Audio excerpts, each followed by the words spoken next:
Alright guys, so today I'm going to be installing the injectors back into my 7.3 Powerstroke build. And before I even get to the install, I wanted to quickly give you guys a rundown on installing new injector seals.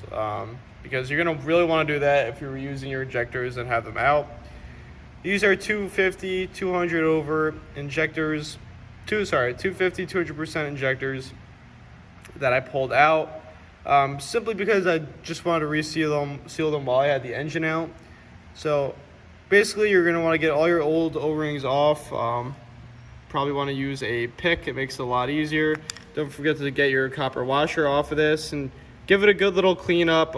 Nothing crazy, but just make sure all the debris is off the injector. You're going to start by, I don't have a tripod so I can't show you actively, but you're going to put this metal ring on first. And that's going to go, if you look at this one here, this actually will show you the order in the first place. So you got your metal groove, your square looking O-ring with white marks, white dashes on the side, your round larger O-ring, pink, orange, you have your copper washer down there. Basically, if I were you, I would keep one injector fully sealed and do one at a time so you know exactly what goes where. But one little tip that isn't self-explanatory like the rest of the O-rings is with this, when you put it on, you get it to that top groove, you're going to want to just get one side caught in like that and then work the rest of the O-ring ring around. Now this isn't the top groove, I was just showing you guys that for an example because I don't think I'll be able to do it with one hand. But that's the way you're going to want to do it, and then you'll just put the rest of your rings on. So just want to give you guys a quick rundown on how to do that, and we'll get to the injector and glow plug install. Alright, so this is what the final result should look like. Just give you guys kind of an idea. The copper washer, I do want to let you know, because you might be looking at it and you'll see one side has an outer divot and the one side has an inner divot on the washer. These are non-directional. It does not matter which way you put it on. It actually even says that in the paperwork that Motorcraft gives you. I have all 8 of them, but it does not matter the orientation of the copper washer. So what I'm going to do next is pop the glow plugs out, put these injectors in, and I'll show you guys a little process you're going to want to do when you're installing injectors while I'm at it. So stay tuned. So in case you don't know, these little things, these are your glow plugs. You're going to want to just take those out. They thread out. They should be a 10 millimeter, if I remember correctly. If not, I'll update you. But I'm going to get all 8 of those out, and I'll throw the new injectors in. I'll give you guys an update. All right, guys. So before we get the injector in, what you're going to want to do is take an air hose, if you have one with a blowgun, blow out your hold down bolt holes. What will happen is if there's oil in those holes and you go to tighten up the bolt will loosen over time because the bolt's not actually tight. It's just hydro-locked on the oil in the bolt hole. So you're definitely going to want to spray those out. We're going to get our injector here. Try to do this with one hand. Freshly resealed. We'll double check the O-rings on it. Look to be good. So you're going to put it in. Kind of like so. Push the collar up to get over this bolt hole right there, the head of that bolt. Sorry, I couldn't do that with one hand, but you're gonna want to get the collar over that head of that bolt and push this injector down far enough to just get your bolt started. You're gonna do that with all 8. And we're gonna tighten them up to 10 foot-pounds. So make sure it's fully seated when you're doing that, and once the injector's fully seated, I mean it's gonna go down as you're tightening this bolt. You're gonna tighten it to 10 foot-pounds. So I'm gonna do that and I'll show you guys when I'm done. All right guys, so I got all 8 injectors in, torqued to 10 foot-pounds. So that's done with. If you have any other questions with that, just comment and I'll answer that for you. But before I put the new glow plugs in, this is a very key part. You see I have it off the jack stands, and that's because I'm gonna need to turn that crank. So I'm gonna turn the engine over to get any oil or fuel that the injectors leak down into the cylinders, out of the cylinders, through the glow plug holes. That way it's not, when I go and put the engine in and I crank it, the thing's not gonna be hydro locked. So you're definitely gonna wanna do that. Don't forget to do this, guys. So with all the glow plugs out, spin the engine over a few times until you get all the fluid out of those cylinders through the glow plug holes. You'll probably hear it. So I'm gonna do that now. I believe it's a 13/16 socket on the crank. turn the engine over, get all that oil and fuel out. So stay tuned. So judging by the mess on the floor, I believe that worked. Shot the oil right out of one of the cylinders. I think it was only a bunch, I think, in 1 or 2 cylinders. So I'm gonna get to cleaning this up, but just want to show you, for example, what I mean by that. That would have all been in your cylinder. So there's nothing coming out now. Probably did 10 revolutions with it.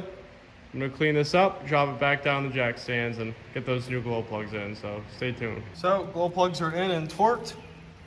14 foot-pounds for the glow plugs, guys. Just wanna let you guys know that. I would just start them by hand with an extension and a socket, get them snug, then get your torque wrench out. 14 foot-pounds. It is interesting that these have more torque than the injectors. I mean, really, the injector bolts are only 8 mil bolts, so I actually kind of understand it, but. So I got that done. I'm gonna just hook the valve cover harness on everything and be done with it for the night. So once I get that harness on, I think we'll be all set and ready for powder coat stuff to come in tomorrow. So let me get that harness on there now. All right, guys, it is the next day, but last night I did get that harness in. I'm sure most of you know, but just in case, the glow plugs are these little thin connections, and it's just a push on for the glow plugs, guys. You just push them on, make sure they're fully seated with your finger. And injectors are these clips. You just push the connector in, and this metal clip will swing around and clip on this knob on the injector. So you just do that, and yeah, I know. Just make sure all your connections are good. Make sure this isn't loose. There's a quarter. It's called the quarter mod, where you could kind of stuff a quarter in there to hold the valve cover connector. I know I've got a valve cover somewhere here with a quarter in it. If I find it, I'll show you what it does, but this is a pretty good condition gasket. I know it's not original, so this is just the outside that's peeling off. It's not the actual gasket, but I'm gonna clip that off. So the other side is the same exact way, guys. So we got our injector install complete here. Really not crazy. A lot, I will tell you, many people probably will take these out and tell you that you should take these out, and they're absolutely right by saying that. It's my risk that I seem to do every time.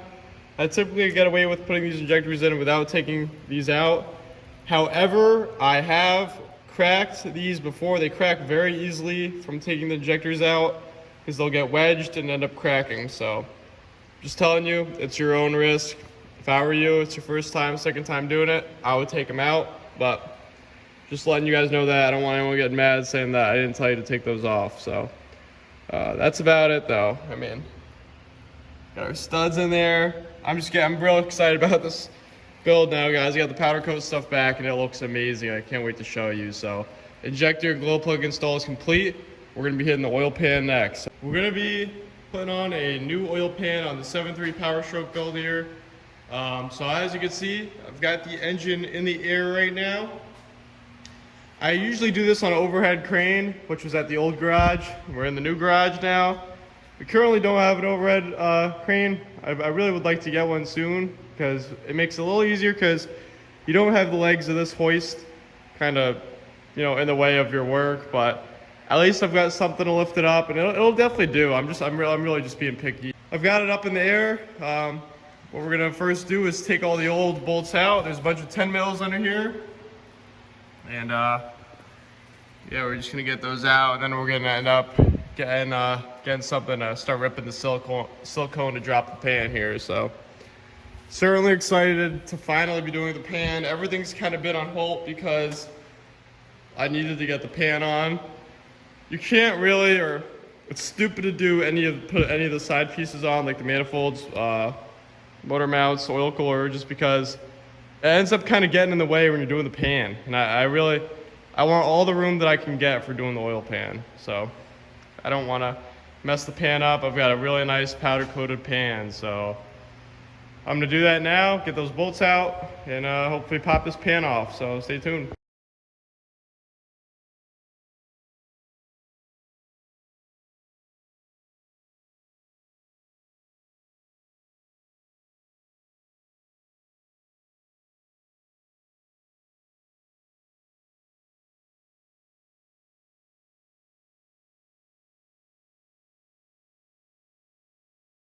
Alright guys, so as you can see, we've got this old oil pan off. I think it was literally falling apart as I was taking it off.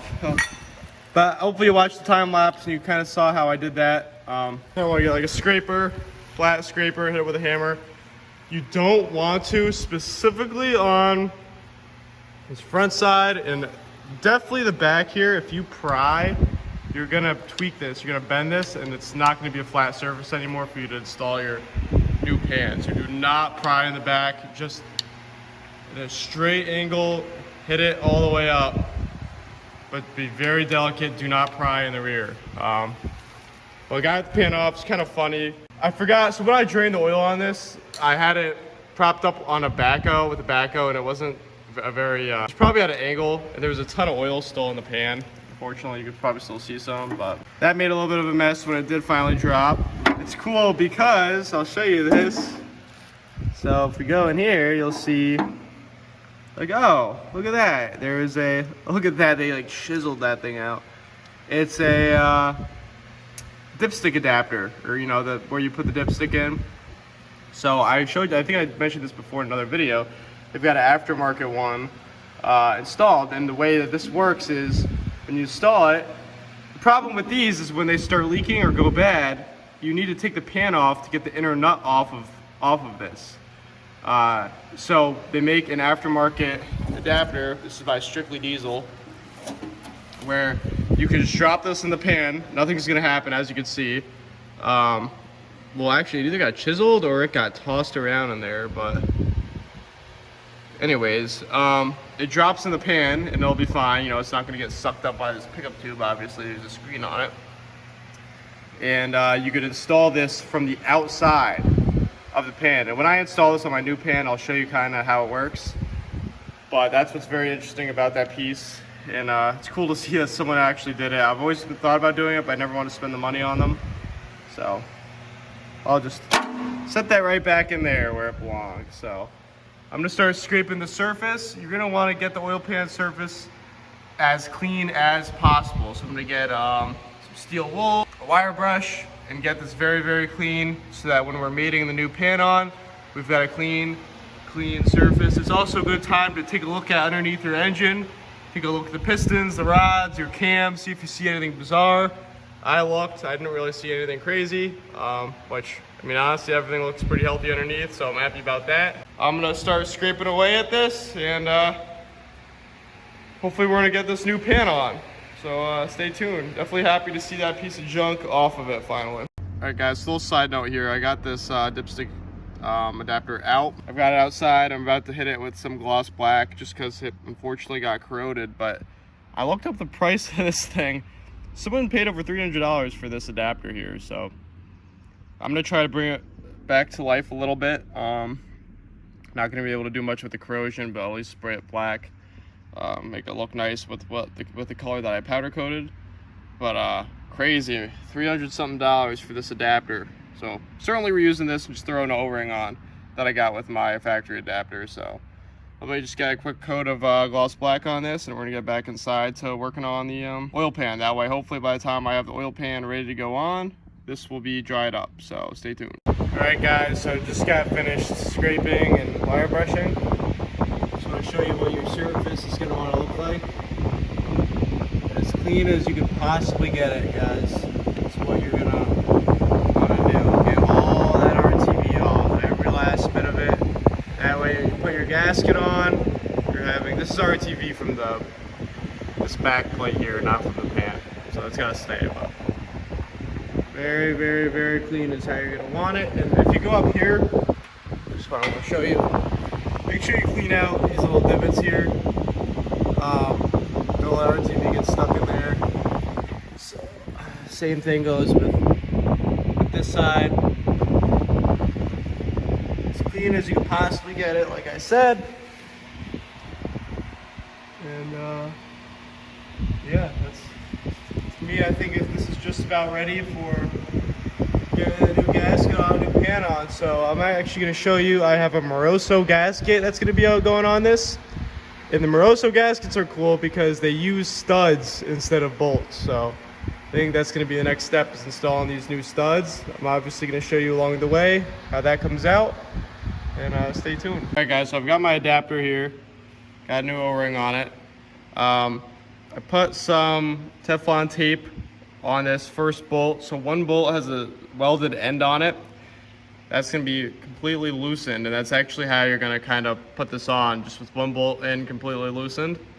I'll show you. We're gonna put it on and I'll show you what to do. But yeah, there is Teflon tape on that. If you're reusing yours, make sure you put new Teflon tape. We've got a new O-ring in there. We're gonna get this thing on here. Hopefully it doesn't leak, because yeah, I know I'm reusing it. If it doesn't, you know, it's not a big deal. I can just take it right out and put a new one in. But here's the new oil pan. I'll show you guys the full powder coat, you know, when it's unwrapped. But take a look at that flake. Let me get this in here though, and show you how to do it. So stay tuned. All right, guys. So I got it in there. Like I said, Teflon tape close to the heads of the bolts. See, that's how it's orientated inside. Very cool setup for sure. So you're gonna want to tighten these bolts to 100 inch-pounds. That's what they call for at Strictly Diesel there. And we're gonna see if this thing leaks. If it does leak, it's not their fault, it's my fault. It's because I reused it, and I'll get a new one. I'm definitely pleased with the product, but for now, if it works, I'll also be very pleased. I at least put a new O-ring on it, but we're gonna test it out for sure, and I'll update you guys. If it leaks, it's really not the end of the world. Simply because, well, I guess it's not very simply, but I theoretically won't need to remove the oil pan, and this can be removed from the outside. So that's pretty cool. So we're now, I think, about ready to get this oil pan up. I'm awfully nervous, because it's a very nice powder coated product, but yeah, so I'm gonna mess around with the gasket, get it orientated how it should, and I think we're just about there, guys, so stay tuned. All right, guys, so the oil pan is officially on. I'm sorry there's a little bit of a gap in what you saw and where we are now. The fact is that what was going on was kind of hectic, and when I'm dealing with RTV, I don't want it to dry, and it's hard to stop and record and show you guys what's going on, and you know, I hate that, because I really wish I could, but I just didn't want to risk messing it up. You know, I'm going to be too busy telling you guys how to do it, and I mess it up myself.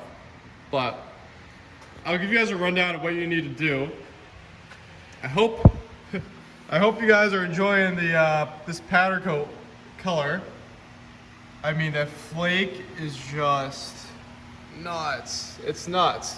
And I can't wait. Like right now it's like cool, but you know, you're not really sure of it yet. Once the other parts get on, guys, I think this thing's gonna look pretty cool. So what you're gonna want to do when it comes to RTV with these Moroso gaskets is there will be a seam, as I showed you. When I was cleaning it, there's a little seam right there, and there's another one on the other side. You need back here, there's also a seam on the block side. So if you see, there's a little RTV coming out right there. Not this, I'll explain that soon, but right here is a little RTV. And then if you go to the top here on each corner, you're gonna want to hit each seam with a bead of RTV. That way that'll seal up. So again, see it popping out right there, and on the top corner there. Now, the reason why there's RTV on the bottom side is because Moroso states that in the manual, you'll see on the bottom side here, that all four corners on the pan side should be RTV due to variations in different oil pan manufacturers. So that's the reason that's there. I hope I did enough. And when you're putting it on, you're gonna wanna really make sure that, so if you see there's like a divot in the middle of the pan, so part of the gasket, there's also a divot with it. So you're just gonna wanna make sure that the divot's actually on the pan is seated in there. So that's definitely difficult by yourself, so. I hope that you understand why I wasn't really able to show you guys as I was doing it. But if you have any sort of question whatsoever, just comment, guys, and I'll get back to you. I'll remember that I said this too, so I really will get back to you. But I'm just so pleased with just having a new pan on it. Oh my God, it looks way better. So, of course, I made a mess because oil. Long story, I think you might have seen the time lapse, but I dropped the old oil pan and dumped all the oil that was in it everywhere. That's fun, but I need to somehow figure out how to get this back on the ground without scratching the pan. So I think that's gonna be a little interesting. I wish there was a really good way, but I'm not sure if there is. So yeah, stay tuned. And next, I think I'm gonna be attacking the plenums. I just wanna get all the RTV things over with. So I think I'm gonna attack the plenums. And yeah, I'll show you guys how that goes, so stay tuned.